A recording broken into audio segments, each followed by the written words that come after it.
Honorable. Mr. Speaker, foreign interference is more an issue of liberal security than it is national security, because there's a secret committee with secret hearings that report on things that the committee has already told the Prime Minister a number of times and has always kept secret. So it is not with a special rapporteur that we will give Canadians the trust that they need in our democracy. The Prime Minister says that he trusts parliamentarians. Does he trust them enough to let Katie Telford testify in committee this afternoon? I would like to thank my colleague for his question, and I would also like to thank him for participating in the PROC committee. Earlier this morning, I was with my colleague, the Minister of Foreign Affairs, at that committee, and our colleague was there and we answered questions as we must, because that is ministerial responsibility. That is something that the Leader of the Opposition has often described himself. Halton Hills. Speaker, in 2019, the Globe reported the PMO pressed the Justice Minister to intervene in SNC-Lavalin's criminal prosecution. Prime Minister responded by saying, quote, "The allegations in the Globe story this morning are false," end quote.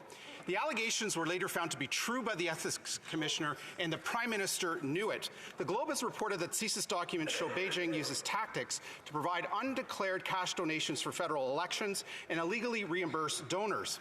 Does the government believe these reports to be false? The Honourable Minister for Public Safety. Mr. Speaker, since taking the reins of government in 2015, this government has put in place the resources, the authorities, the technology with the corresponding transparency that is necessary to shine a light on the way that together we need to combat foreign interference when it comes to our democratic institutions. And we will now take another significant step by appointing an independent expert who will put forward recommendations so that we can take additional steps so that together we can protect our democratic institutions. That is the commitment of this government. I hope all members will join us in this work. Thank you. Member for Wellington Halton Hills.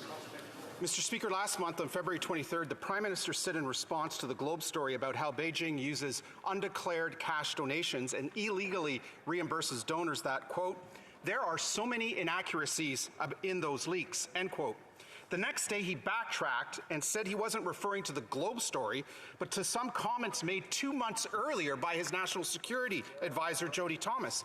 Why does the Prime Minister give the impression in these responses to these very serious national threats that he is being less than forthcoming and truthful about the facts? The Honourable Minister. Mr. Speaker, I would remind my colleague that, like him and all members, we take foreign interference very seriously, including as it relates to potential foreign interference through funding.